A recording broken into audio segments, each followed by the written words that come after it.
Good evening. I'm Judy Woodruff. And I'm Charlene Hunter-Gault. We're both in Houston for the final night of the Republican convention. After the news summary, we focus on the task ahead for both halves of the Republican ticket. First, the president's speech, as seen by campaign official Mary Madeline and 4 others. Then, Vice President Quayle, as seen by his home state delegation. And finally, a conversation with Marilyn Quayle about the campaign, past, present, and future. George Bush goes from the bench to the batter's box tonight, looking for a political long ball. The one-time Yale first baseman and now 41st president will tell the American people why he should remain in the post for another 4 years. Mr. Bush is sure to be a hit with the thousands of Republican faithful here in Houston when he accepts their party's nomination later this evening. But the crowd that counts most will be watching at home and will register its score in November. Mr. Bush visited the Astrodome early this morning, where he practiced at the speaker's podium. He told reporters that he was up for the challenge. There's great similarity between politics and competitive athletics, or political speech like this. Adrenaline factor, I call it. It's very, very true, and for those that have done both, I know you know what I'm talking about. It's similar. I'll be there. Anything new in it? New ideas? Yes. A lot of ideas that we want that haven't been tried. Like That's what? New. Makes them new. When asked if he would propose a tax cut this evening, Mr. Bush thumbed through his speech and joked it must be in here somewhere. His campaign aides also downplayed speculation of a major announcement to resuscitate the economy. This on a day when the government reported that first-time jobless claims in early August posted their biggest weekly rise in 10 years. Judy? Governor Bill Clinton said today, no matter how good the president's speech is tonight, it wouldn't make up for a track record of domestic failures. He spoke to reporters as he left Little Rock on a campaign trip. I expect him to give a very good speech, but he gave the speech of his life 4 years ago when they said he had to give it. He gave the speech of his life 4 years ago in which he promised 15 million new jobs, no new taxes, an environmental presidency, an education presidency. It was a wonderful speech. But now we no longer have to read his lips, we can read his record. And so I think it'll be a very good speech, but it can't change the facts and the difference between what he's done and what he said he'd do 4 years ago. Clinton and Senator Al Gore will embark on another of their bus tours tomorrow. The 3-day trip will start in Detroit, then make stops in Ohio and Pennsylvania before winding up in Buffalo on Sunday. 14,000 people were ordered to evacuate their homes in Central California today because of a raging fire. The blaze has destroyed 53 buildings, including 37 homes in the Sierra Nevada foothills. Firefighters have been hampered by rough terrain and 100-degree temperatures. Nearly 1,000 residents near a chemical plant in Odessa, Texas, were forced to temporarily leave their homes today. Early this morning, lightning struck a storage tank at the Champion chemical plant, setting off a series of explosions. The ensuing fire released toxic fumes that caused some minor injuries. Iraq today categorically rejected the Allied plan to create a safe haven for the Shiite population in the south. The U.S., Britain, and France will soon declare a no-fly zone, but below the 32nd parallel. Iraqi aircraft flying in it would be attacked. The zone is similar to one now in place in the north protecting the Kurds. A spokesman for Saddam Hussein said, quote, Iraqi people in the north, center, and south stand united behind the national patriotic leadership and refuse imperialist Zionist schemes to divide the country. Relief flights to the Bosnian capital of Sarajevo resumed today after a 2-day suspension. But later this evening, the city was rocked by some of the heaviest shelling in a month.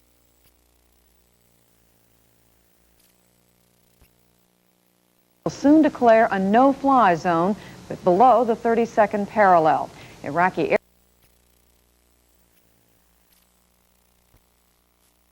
chemical plant, setting off some minor injuries. Iraq today categorically rejected the Allied plan to create a safe haven for the Shiite population in the south. The U.S., Britain, and France will soon declare a no-fly zone, but below the 32nd parallel. Iraqi aircraft flying in it would be attacked. The zone is similar to one now in place in the north protecting the Kurds. A spokesman for Saddam Hussein said, quote, Iraqi people in the north, center, and south stand united behind the national patriotic leadership and refuse imperialist Zionist schemes to divide the country.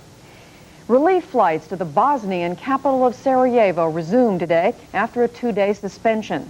But later this evening, the city was rocked by some of the heaviest shelling in a month. The main hospital was hit, and the Parliament building was reported to be burning. Earlier in the day, a United Nations peacekeeper was killed by sniper fire. The Ukrainian soldier was the second peacekeeper killed in Bosnia. Amnesty International today said Haiti had returned to the brutal repression of the Duvalier dictatorship, with arbitrary arrest, torture, and murder as standard government policy. The human rights group accused the Bush administration of violating international law by forcing Haitian refugees to return to the country. Nearly 40,000 have fled since democratically elected President Jean-Bertrand Aristide was overthrown last year. From 1957 until 1986, Haiti was ruled with an iron hand by Francois Papadoc Duvalier and his son Jean-Claude. That's our summary of today's news. Now it's on to the president's make or break speech, the vice president's home state boosters, and a conversation with Marilyn Quayle.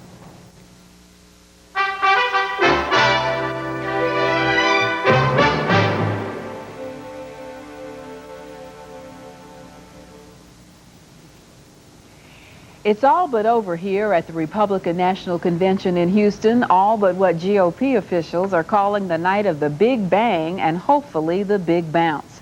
Within hours, President Bush, still trailing in the polls, will stand at the podium of the Houston Astrodome to give what some are calling the speech of his political lifetime. What is the mood of the campaign as the GOP enters this final stretch, and where do they go from here? We asked the woman who plans the strategy of this campaign, Deputy Campaign Manager Mary Madeline. Ms. Madeline, thank you for joining us on this very busy final day of the convention. You've reached the end of the trail. How satisfied are you with what's happened here this week? We are most satisfied. We are ecstatic, as a matter of fact. Everything we set out to do, we believe we've accomplished, and we're waiting for the final chapter tonight is the campaign kickoff, and we think we've done exactly what we needed to do. What do you think you needed to do? I mean, in a nutshell. Well, coming into the convention, we certainly had to unite the Republican Party, who had been in a little bit of disparate factions throughout the primary and also had been frustrated like the rest of America. And we think through our platform deliberations and coming together in unity on that platform, we put what divides us behind us and what unites us in front of us. So that was point one. We think, secondly, we need to galvanize those forces once they united, and we think we did that on the first night with President Reagan's speech, and we need to further refine what has been done through the entire convention with the president's speech tonight, and that is to set out his agenda, how he sees the country today and where he wants to take the country and how he wants to take it there in the next 4 years. I want to get into some of the specifics of that in a minute, get you to tell us everything he's going to say, even including the tax cut. It'll be a short conversation. But you say you achieved your objectives, and yet with delegates we've interviewed, reading the media, even talking to voters that we've been following throughout the campaign, many of them are saying that they're getting mixed messages out of this convention. Everything from the Pat Buchanan side, which many felt were, his words were exclusionary, even some say mean, to Rich Bond, who talked about, you know, we being America, they not, to President Reagan and Mrs. Bush, who were very inclusionary. I mean, do you see the same mixed messages that these people are complaining about and saying is not helpful to the party? No, I don't see mixed messages. I see a growing party. There, for a long time, we were a minority party, and it was easy to have one message and one voice. But we are a growing party. We have party parity with the Democrats. We have lots of opinions and lots of room for lots of opinions, and I think you saw the diversity of the membership of the Republican Party this week. But how do you get a single message out of a Buchanan speech, which even some of his delegates told us bothered them, and the Reagan Bush, Barbara Bush speech on the other hand. I mean, what is the single unifying theme? The single unifying theme is everyone agrees that they want to re-elect George Bush, and what George Bush wants to do with the country and where he wants to go in the next 4 years, and the principles that his programs are predicated on are vastly and fundamentally different from Democratic principles. So whatever their quarrel is with the various factions, they agree on the re-election of George Bush. Clinton today, you probably heard his speech, charged that the convention was pandering to fears. But even some of the moderate Republicans we have been interviewing in the last few days said that they were tired of the negative isms coming out of the campaign, the Democrat bashing, the emphasis on what the other candidates and campaigns are not doing as opposed to the emphasis on what the Republicans are doing. Are they wrong, or do you hear that, and does that resonate in any way with the campaign? I think two things about that, and yes, I do think they're wrong. I think Little Rock is in a little bit of a meltdown. Their rapid response has turned into overreact. I don't know if everybody else feels like this, but this sounds to me like the governor has been whining all week long. Every time we talk about his record, every time we talk about his agenda, he goes into a full force whine. And I secondly think that the press, in pulling back on their coverage of the conventions, both conventions, in the case of ours, has tended to focus on our focus on what separates us from the Democratic Party, and less focus on the speeches that have talked about Republican principles and Republican programs. But as I said, even some of the Republican delegates have told us there's too much negative here, that there needs to be more of what we can do, we the Republicans. I really don't know what delegates you're talking to. I've been to a lot of conventions, and I've yet to be at one where you could go to the floor and hear a pin drop. So I don't know out of 36,000 people which ones you're pulling out, but certainly the ones that are here that we have to work with when we spin out of here into the general election are all fired up and ready to go to war. You've taken a lot of heat for attacks on Bill Clinton's personal life and the Republicans generally for negative campaigning. Is that at an end? I mean, and do you regret any of that? Is that going to stop, or? If I might clarify, since you brought it up, I did not attack Bill Clinton on his personal life. I repeated what his top aide and longtime chief of staff, Betsy Wright, had said to her delegates in New York City and had repeated to the Washington Post. About the bimbo. That she had been put in charge of the bimbo patrol. Those are her words, because there had been so many bimbo eruptions. Those are her words.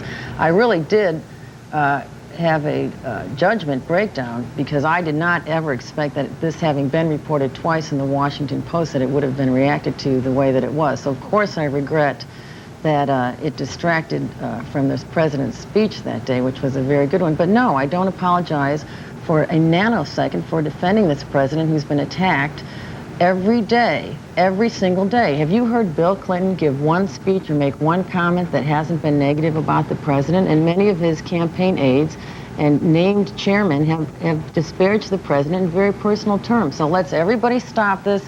Let's everybody talk about both candidates' records and both candidates' agendas. He brings it up more than we do. Is there any plan to get rid of what President Bush himself has called the sleaze aspect of and negativism in the campaigning? I mean, or is the campaign satisfied with the way that it's going? And I think the campaign is satisfied that it's beginning to be understood that there's a very clear differences between the records and the agendas and the qualifications of these two candidates. And I think the voters, the American voters, need to know those differences. There has not been a sleaze factor. We understand what we're to cover and what we're not to cover, and we have not crossed over that line.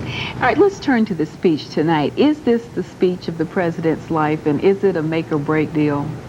I think the press has attached a lot of hyperbole to it. I think the voters out there don't care about the president's performance so much as the substance of what he has to say. They want to know where he wants to take this country, and they also want to know why that is a better route than the Democrats want to take it down. They haven't voted for a Democrat in any of the 5 of the last 6 presidential elections, and that's what they want to hear. They're not looking for the Follies or some big entertainment like they got in New York City. They're looking for George Bush's words. So it's It's not a performance of a lifetime, but he does have to clearly lay out where he wants to go and clearly lay out why that is different, and of course we believe better than the way they want to go. Are there any major things that we should be looking for? Any surprises we should be looking for? You have no idea? I have none. Why is it that it's taken? I mean, we had reports that the president was still working on his speech as late as today. Why is that? He's a perfectionist. I think he wants it to be good. He understands that he wants to give a good speech tonight. But you're not going to tell us if he's going to call for a tax cut or if he's going to reshuffle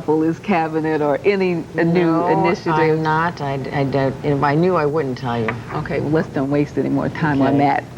Some say that for all of the president's years in public life that he has no fixed intellectual address, that people don't know what he stands for, and that sometimes he stood for some things and other times he stood for just the opposite.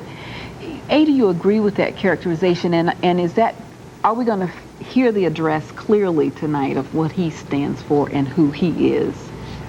I never understand this argument. Of course I disagree with it. I find him to be firmly grounded in what we believe are Republican principles. But why don't people understand what you understand? I mean, why is the public and the media and the columnists all saying who is I think because the focus for the past 3.5 years where people were seeing George Bush in the role of president has been largely focused for good reason on foreign affairs. The entire world has changed in ways we could have never imagined.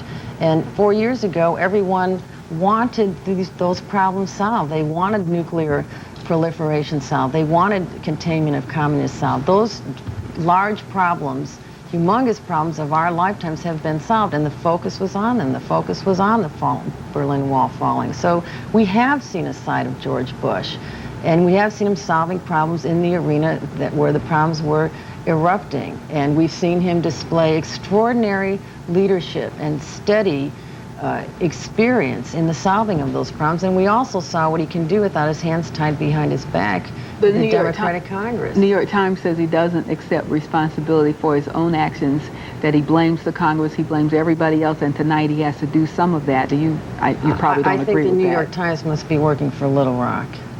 I'm not going to respond to the New York Times criteria of the president's campaign or qualifications to be president. Okay, just very quickly, how much of a bounce are you expecting to get out of this performance tonight? Well, you'll think this is spin, and your viewers will think this is spin. We're not looking for a big bounce. We think these polls have been all over the place. We can see just by this week that they've been all over the place. We think they will continue to tighten up as we go into the election, and the candidates aren't an even playing field, and they're compared to each other every single day, but we're not looking for anything of a serious nature poll-wise until this campaign is in October. So, and the only poll we really care about is the one on November 3rd. All right. Well, Mary Madeline, thank you. Thank you. It's a pleasure to be here.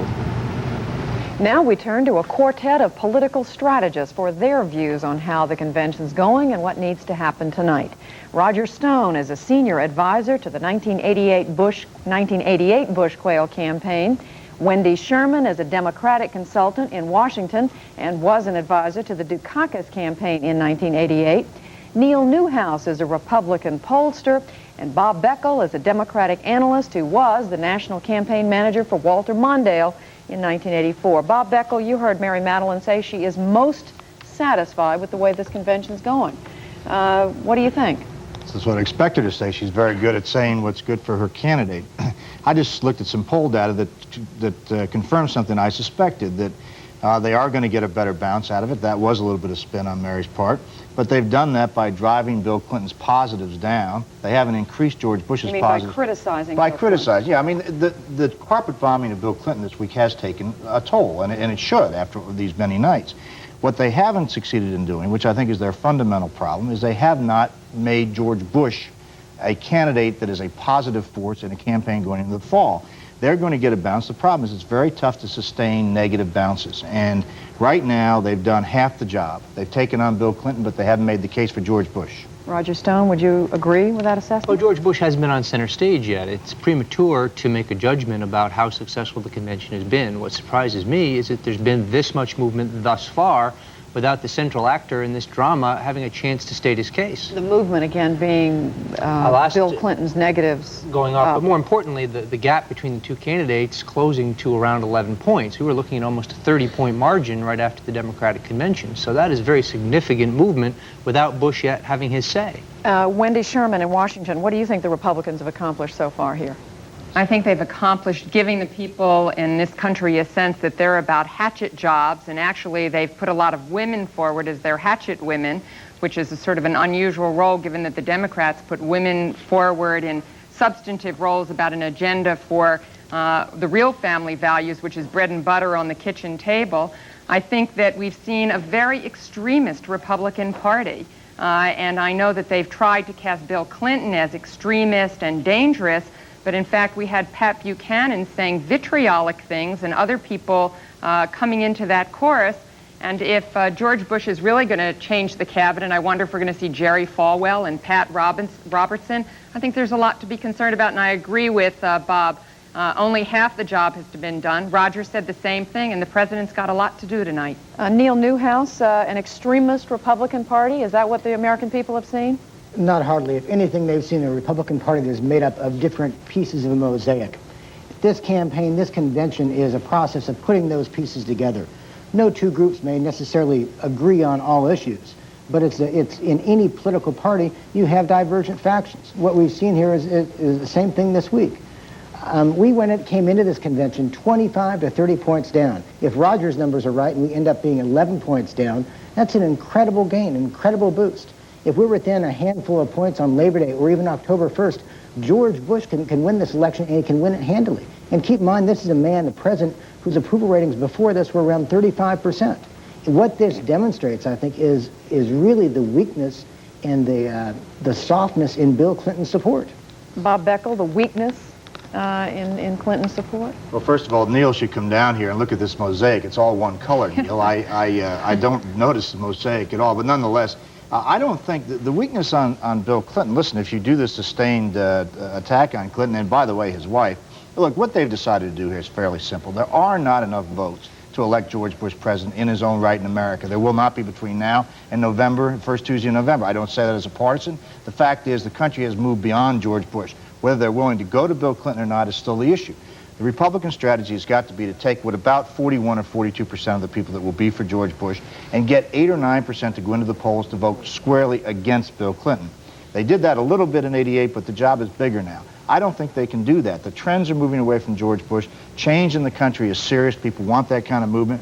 They've done some damage to Clinton, but I think it's temporary damage, and I think they're flirting with a very dangerous strategy. Is it? But Bob, don't you think, I mean, you talk about a sustained attack. I mean, a sustained attack over just 4 days?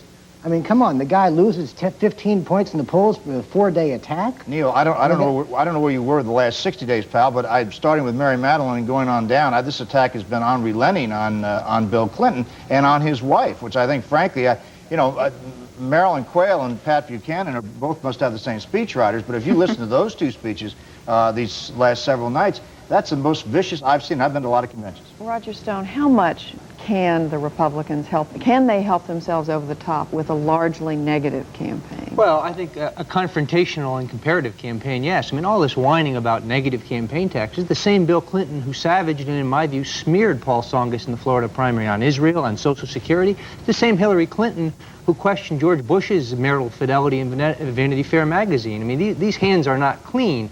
James Carville's a master of negative campaigning. Now suddenly saying, oh, these horrible Republicans are smearing us. They have to run a tough, confrontational, ideological campaign on taxes, on crime, on a number of issues. But you said yourself a moment ago only half the job has been done. Well, that's because Bush has not had his say yet. When I say that, what I mean is you've only seen part of this convention. The convention's not over yet, and the centerpiece is the president's acceptance speech. Wendy Sherman, are we just hearing whining out of Little Rock, as both Mary Madeline and now Roger Stone are saying? Oh, I don't think there's been so much whining. I think Bill Clinton's kept trying to get back to the message. In many ways, I think George Bush is really the big whine, which is to say it's everybody's fault but mine. It makes him into an impotent kind of president. I'm not sure that's what the American people want. And as we look at his speech tonight, he's tried to set up this convention as around an issue of trust. You should trust me. You shouldn't trust Bill Clinton. But he's got a tough role tonight because he can't make promises, because he's made promises in the past and broken every one of them. He promised there would be no new taxes, and indeed he raised taxes. He promised to create 30 million jobs. He's only created 1 million jobs. He promised to get rid of Saddam Hussein, and we all know where that stands. So if we're going to talk about trust and we're going to talk about performance, he has to be measured up by those standards as well. And I think he's got a very tough job to do that in this speech tonight. Neil Newhouse? Well, let's go back for a second to Bill Clinton and his whining. I mean, he's decrying this negative campaign and the slams he's supposedly taking from the Bush campaign and from this convention, whereas he laid down the gauntlet in his acceptance speech at his convention. I mean, he says, George Bush, if you won't use your power to help people, step aside, I will. Well, George Bush will tell people tonight how he's going to use his power. He says George Bush talks a good game, but he has no game plan. But I mean, this is not one-sided. The gauntlet was laid down, and George Bush is clearly going to pick it up tonight and take the campaign right to Bill Clinton. Well, I was just going to say, and then I'll come to you, Bob. As Charlene was asking Mary Madeline this just a moment ago, what is it that the president is going to be asking people to do? What is the unifying theme? And she said to re-elect George Bush. Does there have to be more than that? How much more does that have to be fleshed out, Roger? I think what the president's got to do is give an uplifting, visionary speech in which, as Mary put it, he tells us where he wants to take the country. And he also contrasts the alternative path. There is an alternative path before the American people. Now, Governor Clinton's done a very good job, I think, of trying to act a bit more moderate than his record or his proposals or his platform or his economic proposal, in fact, are. And part of our job is to get people to see what the real contrast here is, what the real choice is. George Bush, let's go back to the history of George Bush. He has never been a good defensive candidate. In 1988, he had the advantage to be on the offensive. He didn't have to defend a record. All he had to do was, in good times, say Ronald Reagan did a good job. The people agree with that. He will be on the defensive. He will not play well on the defensive. Jim Baker does not know how to manage on the defensive. All this talk about this miracle man coming in, this miracle man can't undo 4 years of a bad economy. And that is what's going to bring George Bush down. Nothing else. They can be as negative as they want. People making $25,000 to $50,000 are persuadable voters in this country. They will decide this election. They're hurting. That won't change between now and November. Roger. But Bob, wait a second, Bob. The voters have got to trust Bill Clinton. And that's what this election is all about. When the voters go in the voting booth on Election Day, it's a matter of who do they trust to run the country. You know, Neil, I've been hearing that all week long. That's a pretty it's subtle message, isn't it, pal? Not hardly. Well, I think if we're going to talk about trust, then Bill Clinton's going to win, because, as I said, every time the president has said, trust me, he hasn't lived up to that trust. And I think when we have that lovely scene last night of Barbara Bush on stage with all the children, which made us all feel wonderful and good about our families and want to go home and tuck our kids in bed and make sure everyone was safe and feel good about ourselves. George Bush may be a very good father, but to kids out there whose parents have lost their jobs, it really doesn't matter very much. And with unemployment, I think he has a very, very tough record to defend. I think Bob's made a very important point, and I don't know how he goes forward when his performance has been so bad. Roger, can you address that point that Wendy Sherman's making? We lost a little of your audio, but we got the gist of it. And the point she made earlier, that it's not enough for the president to make a bunch of promises, given what happened after 1988. I think that misunderstands the voters' view of George Bush. First of all, they like him, they trust him, and they know his judgment is sound. They do think that he should do more on the domestic side. They do recognize that he's extremely accomplished on the foreign policy side.